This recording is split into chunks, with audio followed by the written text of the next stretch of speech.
The Keepers is a documentary series on Netflix that attempted to expose a massive that was operating at a Catholic school. And members of this ring, which included nuns, priests, and school faculty members, allegedly murdered one of their own, one of the sisters or nuns at the Catholic high school. This story is incredibly disturbing and contains some distressing details. As always, I want to warn you all that this is going to be a graphic report. All parties are presumed innocent until proven guilty in a court of law. The resources that we use to craft and research this story will be published on a document linked in the description of this video. And as always, I don't plan on doing anything to myself or going anywhere in the near future. Welcome to the Conspiracy Files.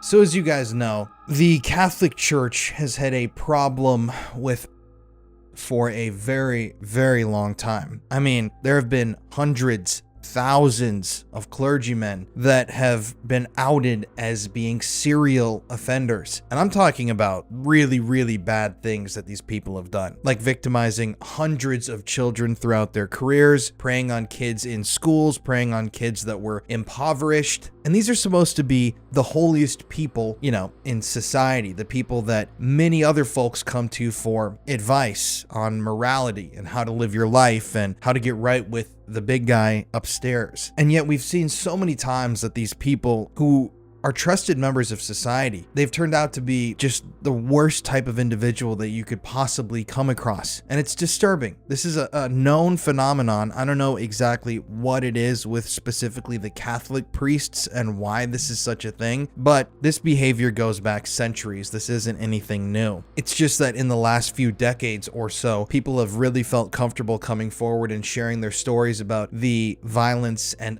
that they've suffered at the hands of these individuals. And finally, we're at a time in history where we're seeing prosecutions and we're seeing people held accountable for what they've done. Now, that's not to say that I believe that the problem has been rectified. In fact, I think there's still a very long ways to go. I mean, we see reports all the time, even to this day, in this year, 2025, about a priest that was accused back in the 80s of victimizing 20 children. And then we hear that his superior didn't report him to the police. He didn't do anything to actually help these children. He just moved the priest around to another church or school. I mean, it's disturbing. I don't know how these people have gotten away with these crimes so many times, but it's really like the wolf in sheepskin type of thing, where this is a person that you're supposed to be able to trust your children, your babies with. And so many times we've seen them exposed as serial. And in today's story, that's what we're talking about. We're talking about a ring of just like this that actually murdered one of their own to protect themselves and stop the truth from coming out. I want to thank Rebecca Wagner for helping write and research today's episode. And I do want to remind you guys really quick, if you want to listen to this show fully uncensored, you can listen on Apple Podcasts or Spotify. I've had so many videos get removed. That is why the censorship on this show on YouTube exists. I get so many comments from people saying it's almost unwatchable. That's not my fault. I've had so many videos flat out removed. It's just not even funny. So I just want you to know, if you don't like the censorship and you're okay with listening, you can listen on any platform where you can get podcasts. Also, please leave me a like and a comment to help support the work that I do here. It helps boost the engagement on the video and drive up the recommendations from YouTube. But anyways, let's get into it. The Keepers is a Netflix documentary series that covered the of hundreds of children. These 600 children were victims of the Baltimore Catholic Church. The is said to have taken place from the 1940s until 2002 at Archbishop Keough High School in Maryland. Former Maryland Attorney General Brian Frosh launched an investigation into this ring in 2019, an investigation which concluded in November of 2022. In that investigation, investigators reviewed over 100,000 pages of documents that went back to the 1940s. The investigation team interviewed hundreds of individuals, both victims and witnesses. A report from April 2023 states that over 100 priests and other archdiocese personnel participated in the repeated in their own community. So what happened? Why have there been no convictions? Why has nobody really been held accountable to the fullest extent of the law? Well, we have to talk about Sister Kathy. Sister Kathy was a teacher at Archbishop Keough High School who taught English and drama. She was on a year's leave of absence from the School Sisters of Notre Dame to teach in the Baltimore public school system. Now, Sister Kathy was happy to be there in Baltimore. She was almost, a visiting sister. She was teaching English and developing relationships with her students. She loved to teach, but unfortunately, she had been placed into the center of a dark and dangerous hornet's nest. You see, Sister Kathy was first made aware of Father Maskell's by one of her students. Shortly after she was made aware of this, she disappeared. So you have to imagine, Sister Kathy is teaching one day after class. Her student comes to her and says, "Sister Kathy, I have to tell you about something that Father Maskell did to me. Something inappropriate and something disturbing." So the student tells Sister Kathy. And what's she to do? Well, what people thought she was going to do was inform the authorities or at least someone else at the school about what was going on. And they couldn't have that. And thus, shortly after this, she disappeared.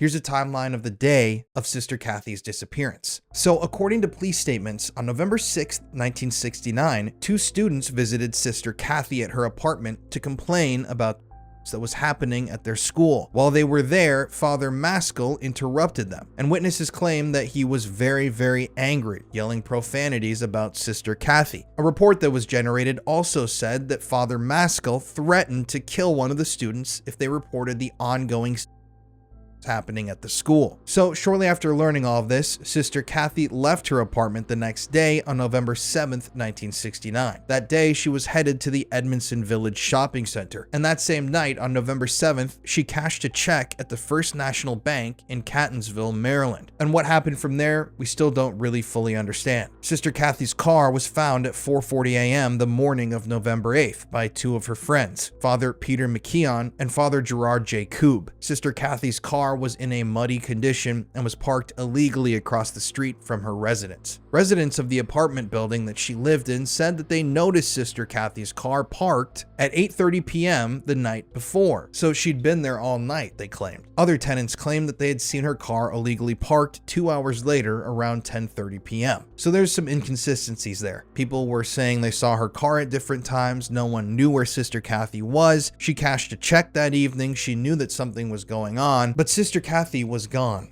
And that's when the investigation began. So right away, the police announced that they were going to begin the search for Sister Kathy's body. Now, this is some bizarre wording that they used at the time, and it's strange. Why would they claim that they're looking for her body, and why wouldn't they look for her while she was still alive? I mean, it seemed like immediately the police knew that she was dead. And obviously, at first, the police's search yielded no results. In fact, Sister Kathy's body wasn't found until January 3rd, 1970. That's almost 2 months later. She was found in a landfill near Lansdowne, Maryland, and her corpse was discovered by a hunter and his son who were out that day hunting. Little physical evidence was found at the crime scene, and nobody really knew what happened to her. Autopsy results ruled that the cause of Sister Kathy's death was blunt force trauma. Due to the condition of her body, they were unable to determine at the time if she had been.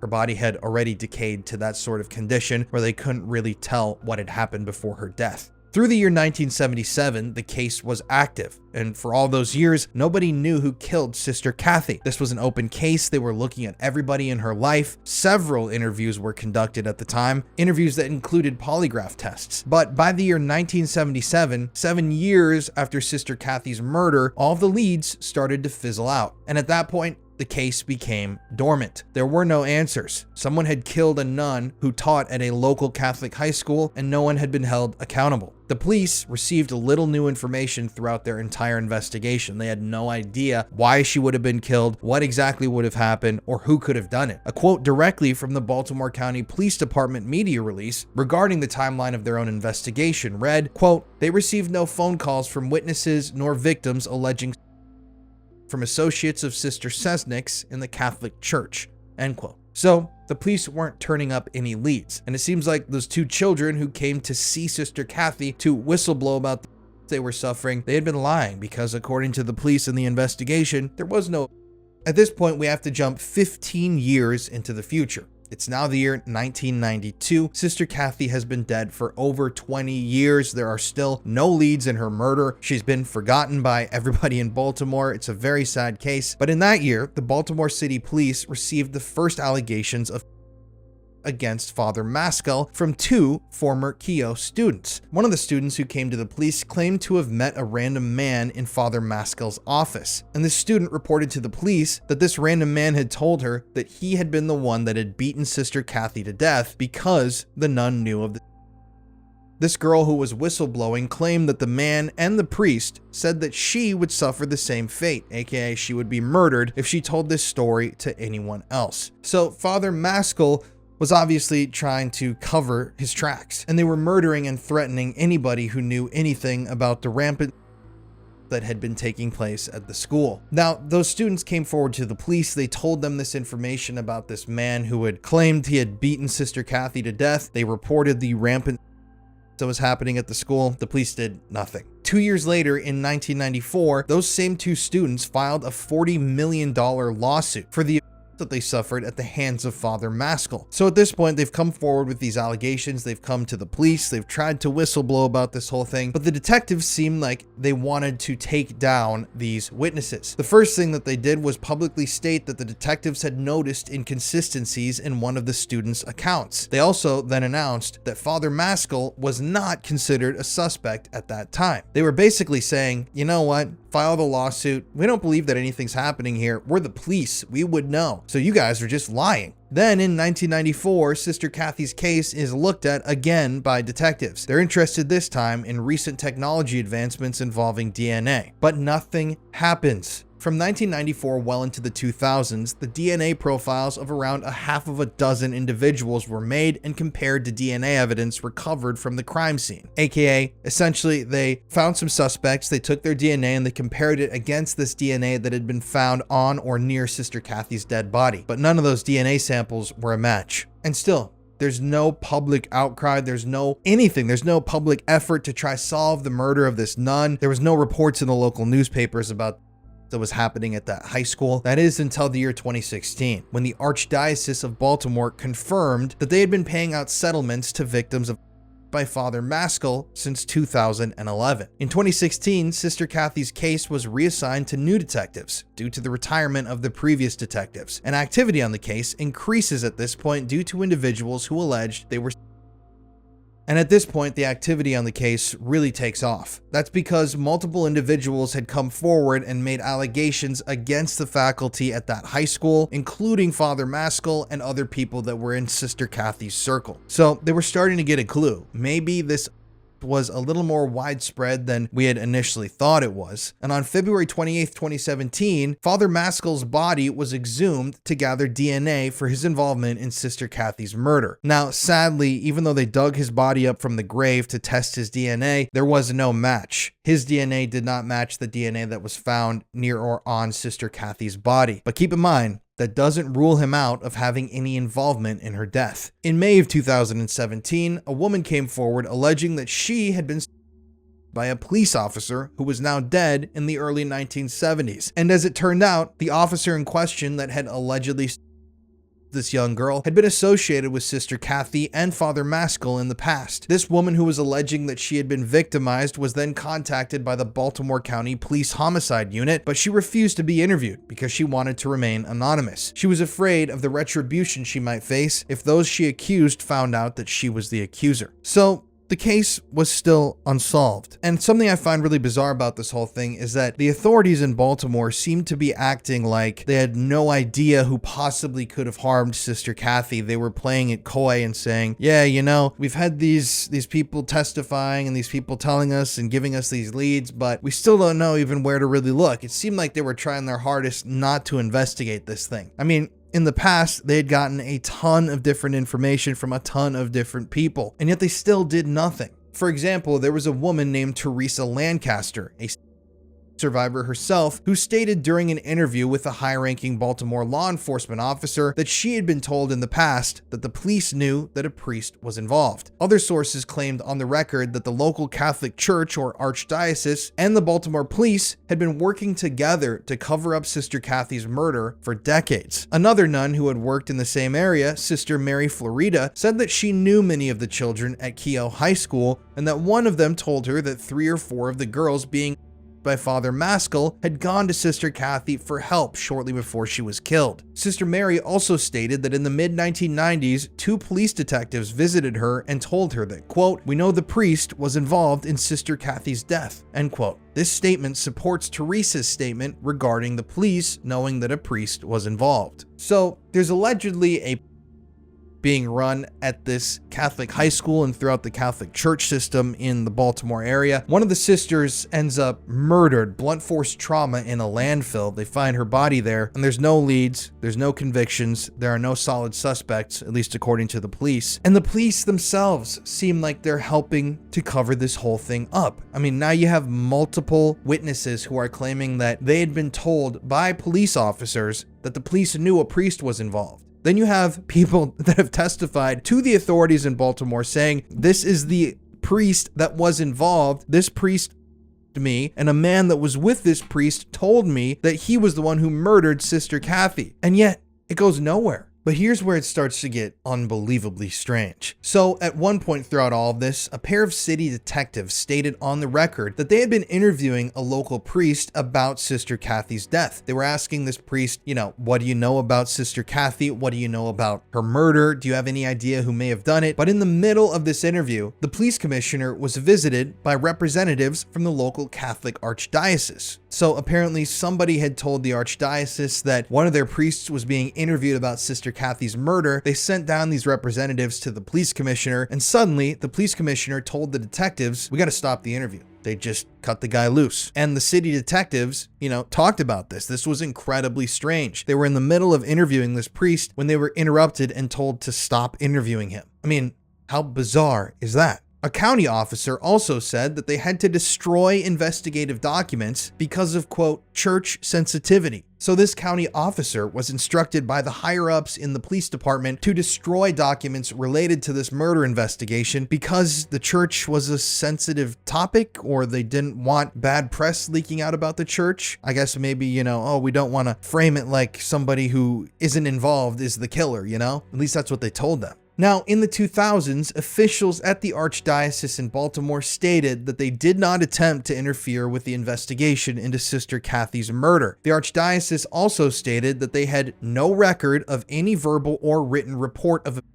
that was made by Sister Cathy. So this whole thing is incredibly strange. You have this nun, once again, who's informed by her students that there are children being at the high school and throughout, the church system. This nun is then reportedly told there are people who witnessed Father Maskell, who's the guy that was being accused of these children. He was threatening Sister Cathy. That was a report that was also made. Then shortly afterwards, sometime the next evening, Sister Cathy is murdered, blunt force trauma, and her body is dumped in a landfill. Years pass, decades pass, and every single time that people come forward and start talking about this ring, this that was operating in this Catholic high school and throughout this church system, they're shut down. Every time that detectives try to look into this, their superiors step in and say, you got to stop this investigation. There are also officials that are instructed to destroy investigative documents. Why? Well, we know why, and that's because there was a robust cast of unsavory characters that were operating this in the local Catholic high school. So let's go through some of these sick. The first guy we got to talk about is the accused himself, the man who definitely was involved in Sister Cathy's murder, Father Maskell. The first allegation stating that Father Maskell may have been involved in the murder occurred in the year 1994. During that year, a witness stated that Sister Cathy had told them that she had told Father Maskell that he had a couple of days to resign from his position or she would report him for the students. Based on Father Maskell's reputation, this may have been enough for him to commit or have had someone commit the murder. So here's this father that there have been multiple children that have testified that he them, and he's told by Sister Cathy that either he resigns or she's going to report him to the authorities that and shortly afterwards, Sister Cathy's dead. There's also that unknown man that someone testified they saw in Father Maskell's office. The unknown man that one of the victims alleged she met in Maskell's office, remember, told this victim that he was the one who murdered Sister Cathy. He openly admitted to it and threatened this victim that if she were to tell anybody about this, she might be killed too. But he can't talk about the people who committed this murder without bringing up the Boston and Anne Arundel County police departments themselves. While they weren't complicit in the murders themselves, to the best of my knowledge, many people made statements that the police were helping to cover up the murders. In recent years, a retired Baltimore police officer went on the record in the local news and even stated that, quote, several people in the police department had mentioned the cover-up on the Cesnik murder. Another individual, Jacqueline Bierman, tried investigating the nun's murder on her own while she was an officer with the Anne Arundel County Police. And when she started up this investigation that she was doing completely independently out of the goodness of her heart, she was instructed by her superiors at the police department not to ask questions about that specific case. But why? Why would the police care so much about helping cover up this murder? Why would the police not want people to know that there was a being run out of a local Catholic high school? Well, as we found out later on, the police department had some pretty close ties to Father Maskell, the man behind the murder, and this is insane. You see, Father Maskell's brother was a high-ranking police officer in that local department. Now, I'm not saying that his brother was actively involved in this cover-up or anything like that, but this does show that there was a direct connection between this guy who's accused of either hiring someone to kill Sister Cathy or killing her himself and the police. There are also statements that the police were a part of Father Maskell's. Father Maskell himself was also a police chaplain who often worked closely with police officers in his local town. So all this is really weird. You've got the police helping to cover up this murder. We have the dead body of a nun and no killer. Nobody's been convicted of any of this stuff. And in addition, there are loads of victims that have come forward and claimed that they were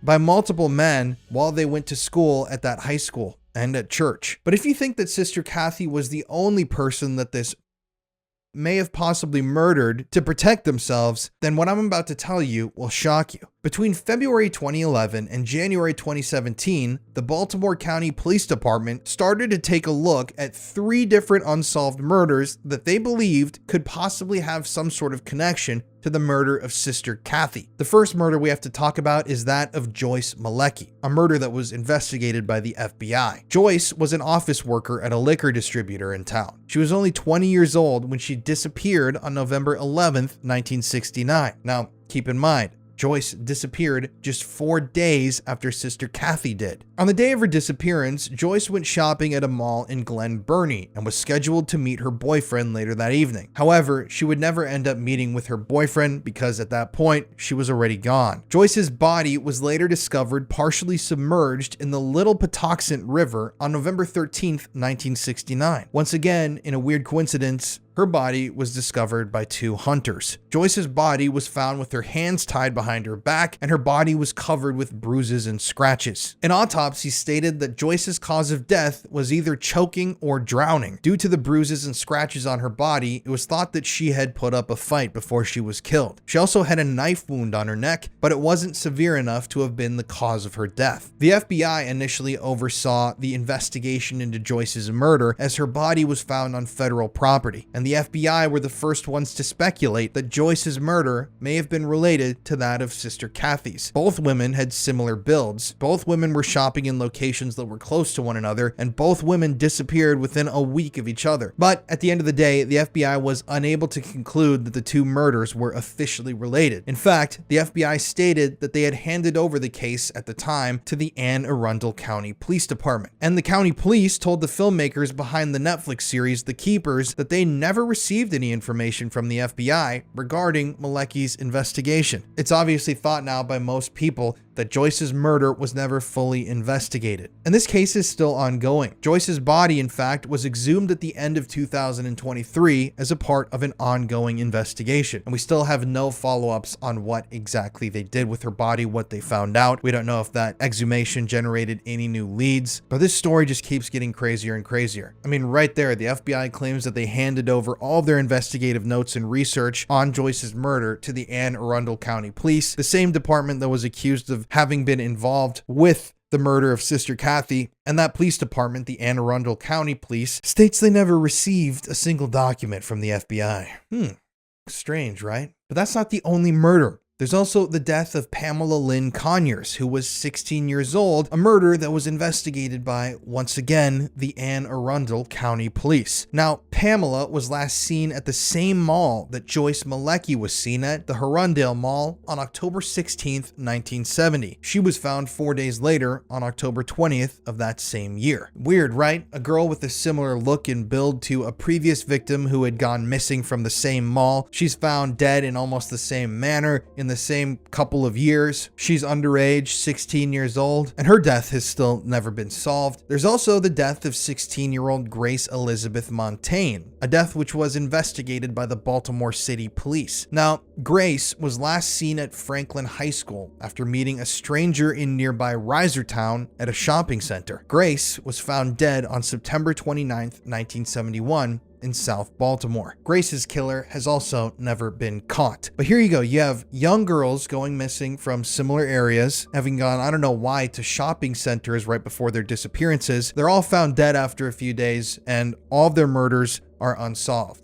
I don't believe in coincidences, and there's so much more we could get into here, but I could talk about this all day. A massive development in this case happened in the year 2023 when the Maryland Attorney General's office released their report on the child that had happened inside of the Archdiocese of Baltimore. The investigation into the Archdiocese began formally in September of 2018. And interestingly enough, some sources have stated that they believe that what sparked the investigation was the 2017 release of the docuseries The Keepers on Netflix. If that's true, then the documentary filmmakers who created that series helped to turn this investigation and injustice into a search for justice and truth and answers. In that 2023 report published by the Attorney General, it was stated that 39 people claimed in the past that Father Maskell had been towards them or someone that they knew. In the report, Father Maskell was accused dozens of times by dozens of different people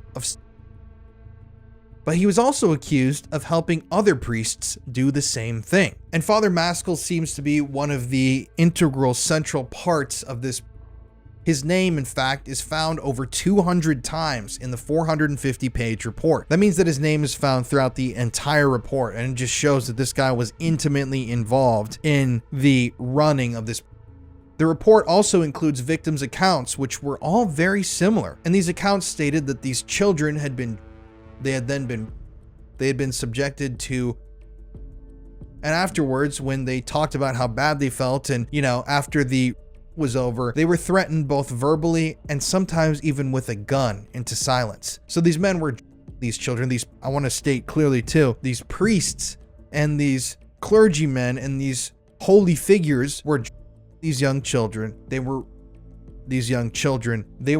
examining their, and after they were done with this, they were then threatening to, if they ever talked about what they had done to them, sometimes with a gun. It was even said by some victims that Father Maskell threatened to expel the students if they didn't obey and do exactly what he told them to. In the report, a total of 16 different victims provided detailed accounts of the abuse that Father Maskell inflicted on them while they attended Keogh High School. There are also reports of that happened to younger children. Reports that a 9-year-old girl and an 11-year-old boy were.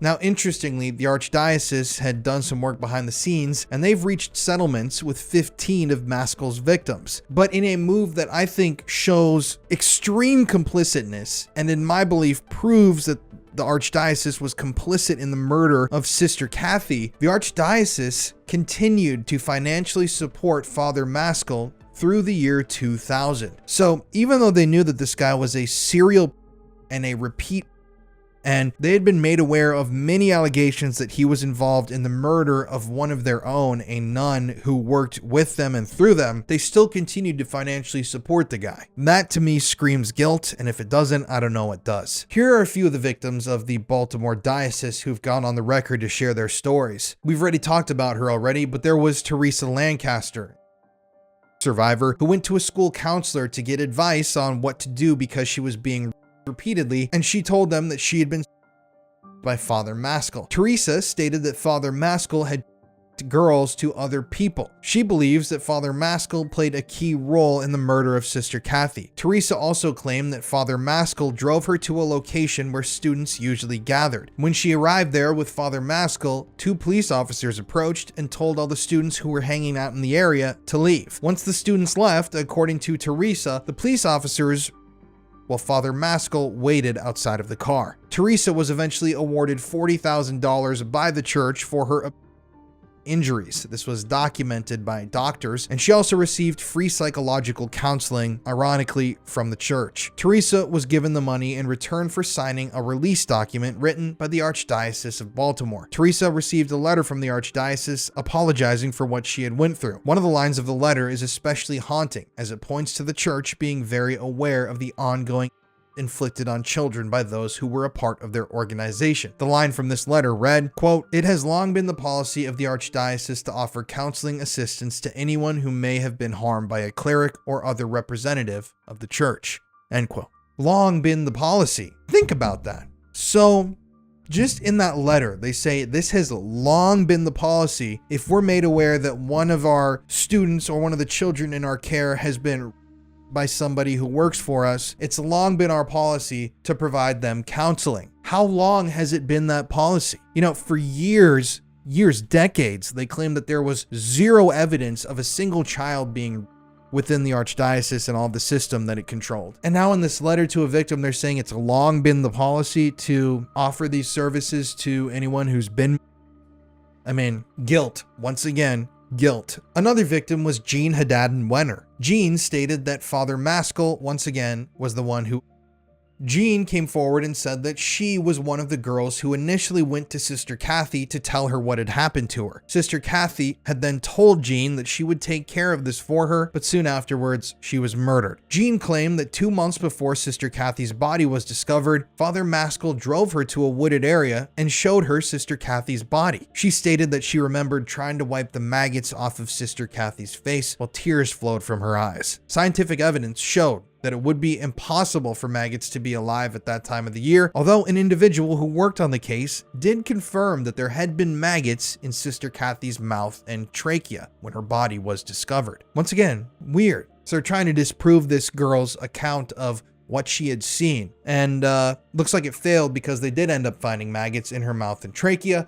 So yeah, it's just, this whole thing is just crazy. Now, according to Jean, Father Maskell told her, quote, "You see what happens when you say bad things about people?" End quote. This father was clearly involved in the murder, and he drove this young girl who he had already in the past and forced her to stare at the body of the nun who she trusted, who either he murdered or he had someone murder for him. This guy was sick as and this guy is a priest, a police chaplain, a trusted member of the community. There was also a boy named Charles Franz. Now, Charles and his mother came forward in the year 1967. This was before Sister Kathy's murder. Charles, at the time, stated that he had been forced by Father Maskell to drink wine and that he had then been by the priest. There's also Kathy Hobeck. Kathy Hobeck was the other girl who came forward and said that she had told Sister Kathy about the she was suffering 2 days before she was murdered. So Kathy was once again just by the same group of that was operating in this high school system. There were also 2 unnamed victims in Ireland. Even though the victims were in Ireland, they were still victims of the Baltimore diocese. But how did these kids in Ireland play into this story? Well, Father Maskell, even though he had been questioned about Sister Kathy's murder and people obviously believed that he was complicit in it, he was never charged for any of these crimes. Instead, the local diocese placed him on leave, and during that time, he was able to get out of the country and travel to Ireland. And while he was in Ireland, he more children, 2 confirmed victims. The negligence of the diocese is directly responsible for those victims in Ireland. They knew this guy was probably a murderer. In my opinion, I think they knew fully that he was a murderer. They knew that he was a serial of children, and yet instead of turning him over to the authorities, they protected him and let him go off to Ireland where he was able to more kids. So those are the victims, but who were the people that participated in this? Well, for one, there's the entire Archdiocese of Baltimore as a whole. There were multiple people involved in the Archdiocese that were known to have children, and they typically targeted children who were altar servers, choir members, participants of church youth organizations, and church scout troops. And obviously throughout this whole story, you've seen that the Archdiocese has not been cooperative with any investigation related to the murder of Sister Kathy or investigations into the rampant that was happening inside of their own walls. Jean, the victim, remember, when she went to the Archdiocese in 1992 to report Father Maskell, she alleged that the Archdiocese stonewalled her, refused to hear her out, and basically said, "We're not interested in hearing these allegations that you're making." But the main bad guy in this story really is Father Joseph Maskell himself. Joseph was ordained in 1965 and spent 30 years working for the Catholic Church in Maryland. Joseph is believed to have participated in the of multiple dozens of children for years in the late 1960s. It was said by witnesses that Father Maskell would summon girls over the PA system in the high school and ask them to come see him in his office, where he would then, on school grounds, during the school day. When Charles Franz, that young kid in the 1960s, accused Father Maskell of, he wasn't charged, and he wasn't even removed from the church by the Archdiocese. Instead, like I said, as happened so many times, he was sent to a new parish, where he was then able to get access to an insanely large amount of children once again. Father Maskell was said to have been removed from one institution for asking Boy Scouts, young children, young boys, about their during one scouting outing. From 1992 to 1993, Joseph Maskell was sent for treatment at a psychiatric facility. The place was called the Institute for Living, and it was run by the Archdiocese. He was sent there over allegations of that he had allegedly, according to the church,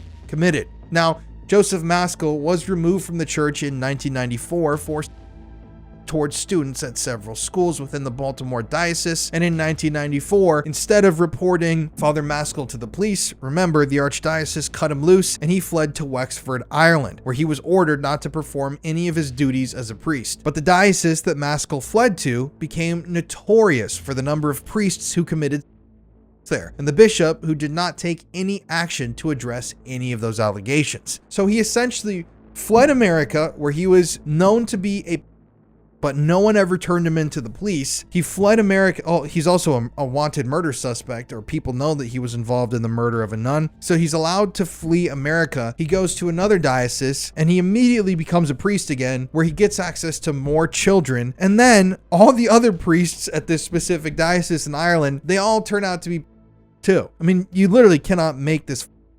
It is so obscene and it's so antithetical to what Christianity, is and what it promotes, the values that it promotes. Now, towards the end of his life, and this is disturbing as well, Joseph Maskell, after quitting his job as a priest, worked as a clinical psychologist for the Southeastern Health Board, where he counseled children. Children were his main patients as he was working for the Children Welfare Service, and the former head of the board stated that Joseph Maskell, his job would have been to counsel victims of.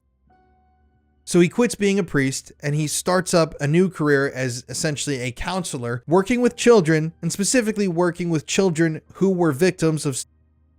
I mean, the story gets crazier and crazier. The parents of one of Joseph's patients didn't know that he had been a priest because he signed reports as a Joseph Maskell, clinical psychologist. They only found out that he was this priest that had been accused of being a after someone else who found out this information informed them. The Roman Catholic Diocese of Ferns in Ireland did not know that Joseph Maskell was in Ireland. They weren't aware until Father Maskell celebrated Mass and conducted a ceremony without their approval. Normally, when there's a visiting priest, the diocese would have been made aware, but for some reason, Joseph Maskell was able to slip into these situations and dioceses without being noticed. The Ferns Diocese kept their own file on Joseph Maskell from 1995 to 1998, and during that time, the Ferns Diocese received information from the Baltimore Diocese regarding Maskell. They were informed that Joseph was placed on leave before he fled America following claims of against children that he had committed. And of course, we've reached the part of the story that will really Father Joseph Maskell, who dozens of children across the planet, a man who more than likely had his hands in the murders of multiple young girls and a nun, a man who was the definition of a demon. He died in 2001 without ever being formally charged, without ever being formally questioned, and without ever being publicly accused of doing what he had done. So he essentially, throughout his whole life, got a get out of jail free handed to him by the Archdiocese in Baltimore. And of course, right up until his death in 2001, Joseph Maskell denied all of the accusations. So he never paid for his crimes, he never admitted to his crimes, and he claimed that he was an innocent man. It was reported in 2016 that the Archdiocese of Baltimore had been paying out settlements to Joseph Maskell's alleged victims since the year 2011, even though they hadn't publicly discussed this. There were a total of 16 victims that were eventually paid out, 16 victims that they believed were legitimate, that actually had suffered at the hands of Joseph Maskell, and the total paid out by this church was $472,000. There's also Father Neil Magnus. Jean Wenner stated that she went to Father Magnus to confide in him that she was being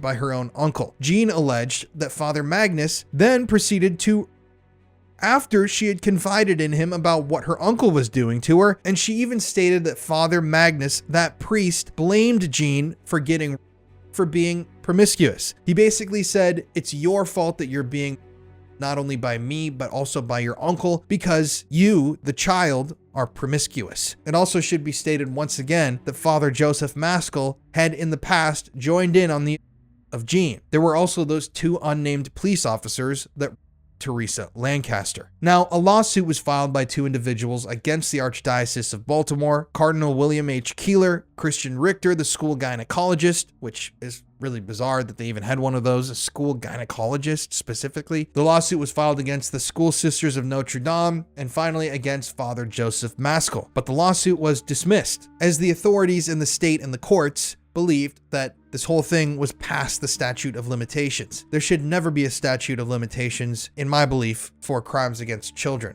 I mean, it's literally just saying, yeah, you did it, but if you would have done it last year, you'd be in prison for 80 years to life. But since you did it 30 years ago, it's fine. And when you hear the details of this lawsuit, you're going to be... The lawsuit included the following description of, quote, Joseph Maskell subjected the girls to repeated physical and psychological, including intercourse, cunnilingus, fellatio with a vibrator, administration of enemas, hypnosis, threats of physical violence, coerced and other lewd acts, physically striking the plaintiff, and forcing the plaintiff to perform acts with a police officer, end quote. And this is once again going to, even though all of those details were made public through that lawsuit against these organizations that protected these people that had done this to these kids, the statute of limitations at the time was, quote, a civil action at law shall be filed within 3 years from the date it accrues, unless another provision of the code provides a different period of time within which an action shall be commenced, end quote. So, the two individuals who filed the lawsuit used the fact that their memories were repressed and that the statute of limitations should not be enforced due to this. A decision was made that the claim of repressed memories did not have enough scientific evidence to allow for the statute of limitations to not be used. So essentially, these victims tried to finally speak out and get justice and make all this public and hold those people accountable who had allowed this rampant and this to happen. And the United States government sided with the in this case, and they said, statute of limitations. Sorry, we're going to let these guys go. Makes you lose faith in your government time after hearing all of this. But we have to go back to 2023. On the same day that the Maryland Attorney General's office released their final report into these allegations on April 5th, 2023, the Maryland House approved a bill that would limit the statute of limitations on child, and the governor signed the bill into law. That's a great thing. And the bill went into effect on October 1st, 2023. But in a disturbing move related to this act and this law being passed, the Archdiocese of Baltimore filed for bankruptcy protection on September 29th, 2023, as they prepared for the act to become effective. This was clearly a preemptive move to the lawsuits that they expected to be filed once the statute of limitations was removed. Any lawsuit that followed had to be made a part of their bankruptcy proceedings. This move protected the Archdiocese further, while leaving these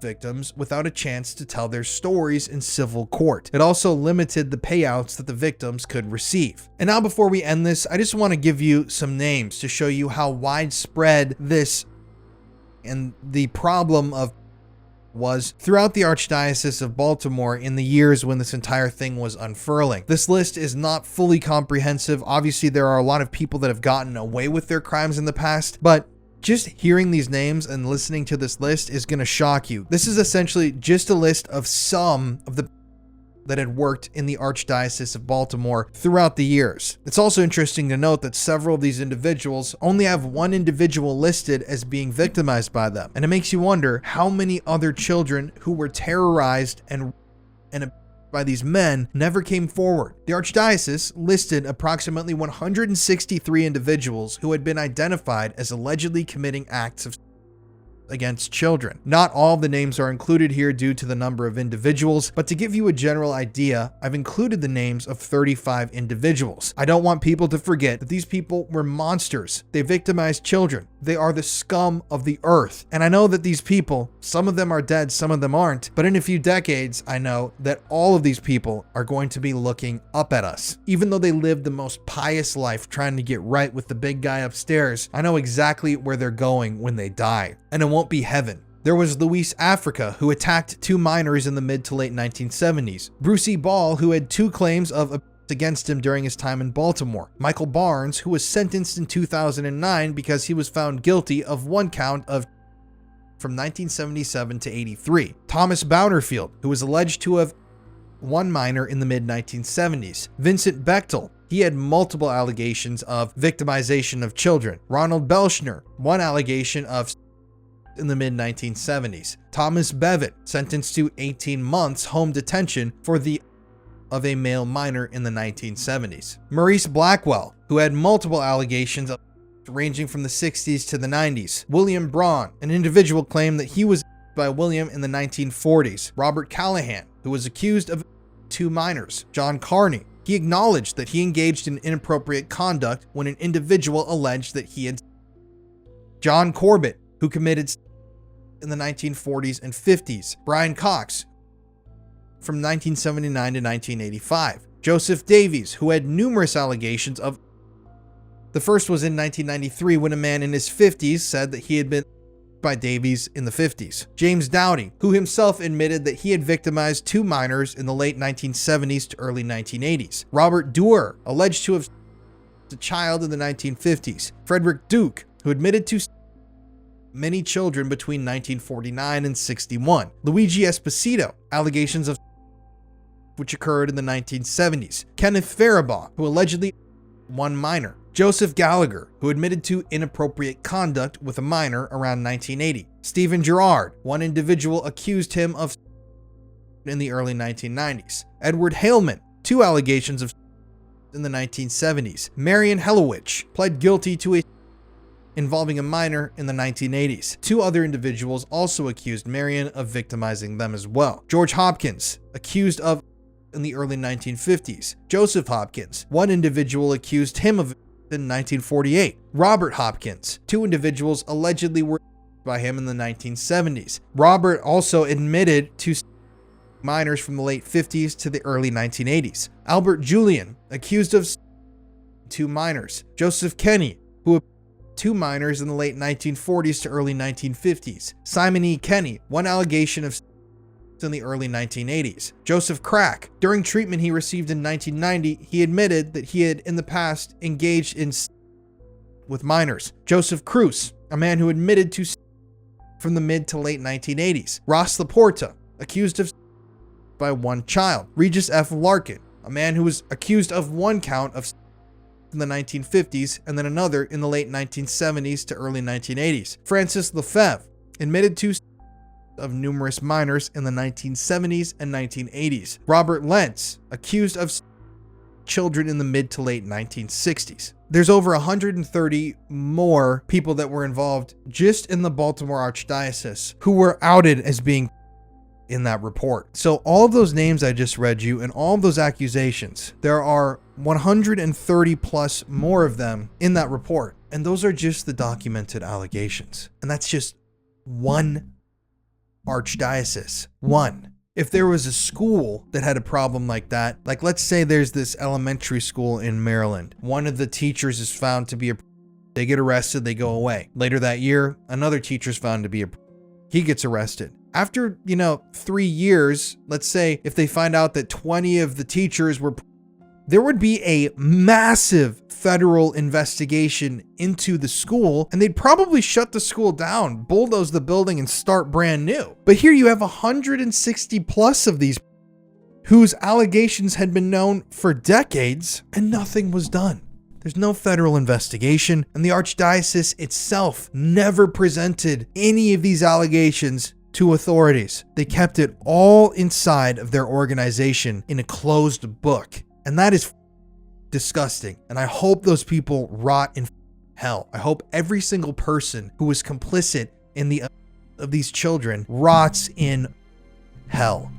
And I know that they will, but I just hope, I really hope that they do as well, because it's just insane. And then this is just the microcosm of the problem. This isn't even close to the macro view of this whole thing. This is one archdiocese, of which there are thousands just in America alone, let alone worldwide. But it's time for my closing thoughts. Well, based on the research and the ties that Joseph Maskell had to the local police department, it's highly likely that Joseph Maskell or an associate of his murdered Sister Kathy. There was plenty of motivation to commit the crime. Sister Kathy had been informed of the that was occurring against children at the high school, and there was a very high probability that she would have reported Joseph Maskell. She even allegedly told him to his face, "You either have to go turn yourself in and step down, or I'll, do it for you." But this is only one priest who was not held accountable for his actions, and many victims who suffered due to his actions, including Sister Kathy, who lost her life, and also those other 3 women whose murders have never been solved at around the same time. Could they have been murdered on camera for some sort of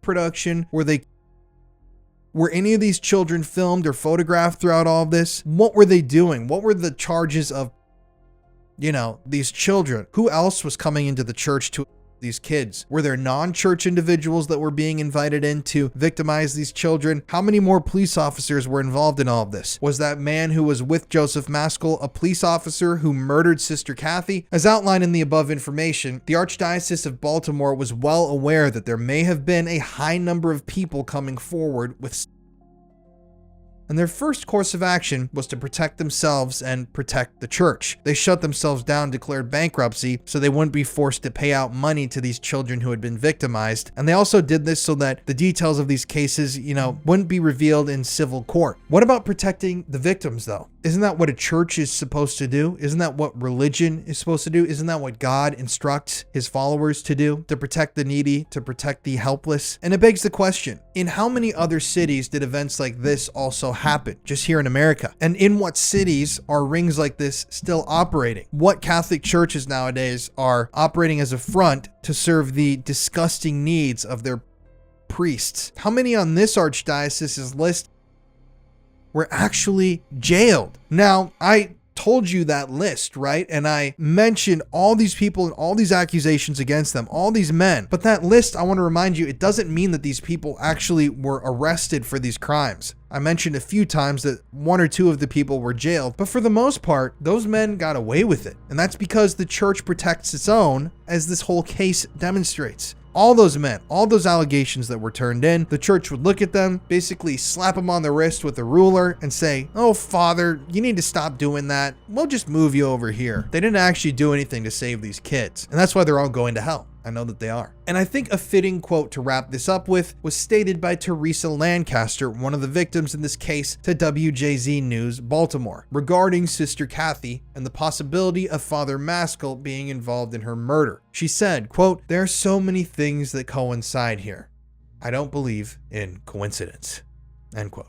So, what do you guys think? Was Sister Kathy murdered because of her knowledge of this? Is this just some completely random killing that has nothing to do with the rampant of children that was happening in the same church that they were actively covering up for decades? You know my thoughts, and I think we all know the answer here. And until somebody opens their mouth and starts speaking the truth in this case, there will be no solution. There will never be any solution or proper ending to this story. Sister Kathy is dead in the ground. She's been there for over 50 years. And still, nobody has ever been held publicly accountable for her killing. And even with all of this information, why can't the Baltimore Police Department admit that Father Maskell had something to do with her death? I don't know. It just blows my mind. But if you've enjoyed today's episode, please consider subscribing if you're watching on YouTube. Make sure to follow the show if you're listening on a podcasting platform. If you're listening to the show, leave me a 5-star review on Apple or Spotify, because that definitely really helps boost the show. And if you're watching on YouTube, once again, please comment or like the video. Leave me your thoughts. I love hearing from you guys about what you think about these stories. And yeah, this is insane. And I'm at a loss for words after this one. I'm going to have to take a long break. And yeah, it's a deep, dark world that we live in. But until next time, everybody, always question everything. Keep that tinfoil hat on. Stay suspicious, stay safe, and I'll see you next week.